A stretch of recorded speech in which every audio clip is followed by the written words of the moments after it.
At 10 News Weather Authority from the JES Weather Center. Good evening, friends. A lot of rain in a short amount of time. That has been the story for seemingly the past couple of days, and unfortunately today has been not an exception. We're still seeing rainfall totals that are very hefty, but for these next couple of hours, we're not ruling out the chance for more shower and thunderstorm activity, unfortunately. So let's go through some rainfall totals for the past 12 hours. Parts of Franklin County receiving 2 to 3 inches of rainfall. NRV about 1 to 2, even about nearly 3 inches there on that state line. Now, as we head on into the Lynchburg zone, very similar story, around 1 to 2 inches area wide, but the majority of the rainfall, of course, in parts of NRV and in the south side zone.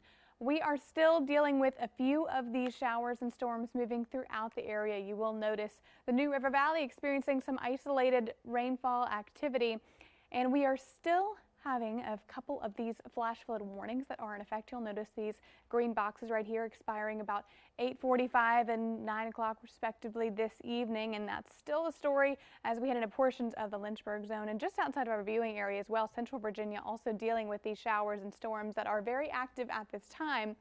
Now we are done with at least the more widespread shower and thunderstorm activity. That's good news, but as you'll see right now, just this stray thunder boomers moving around. That is going to be the story that we're dealing with for the remainder of the evening and overnight hours. And you can certainly tell we have been significantly rain cooled. Our temperature is still in the 70s and even 60s. For some of us, 80s in parts that have rebounded pretty quickly. In Martinsville, 81 right now, Roanoke 73, Hot Springs 67, Whiteville 73, and South Boston 78 currently. So still very warm, a little below average for this time of year, but our temperatures will hold steady thanks to the cloud cover that we're still going to deal with overnight tonight. Now let's time out Futurecast because we still have a little bit of this left to deal with. About 10 o'clock, we're still seeing a few of these very isolated to scattered thunder boomers moving through, and we keep the cloud cover around for the majority of the overnight hours.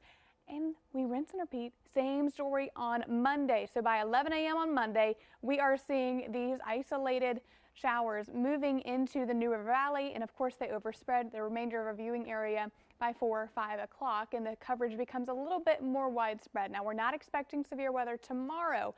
But any way you cut it, this is not good news because we are very, very saturated. We don't need a whole lot more rainfall, and some of these could bring some heavy rainfall, especially to parts of the NRV and in south side.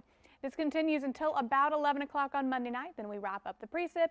Tuesday, similar story. We are in an active pattern. I'm not really sure how else to say it. I feel like we've been talking about this for a while, but we are dealing with daily showers and thunderstorms, and of course, still dealing with the hot temperatures as well. Zone by zone, low temperatures tonight are back in the 60s, mid and upper 60s at that. And our 7-day forecast puts us back in the 80s and 90s. Of course, how could we forget? We actually have the option to put sunshine in these forecasts.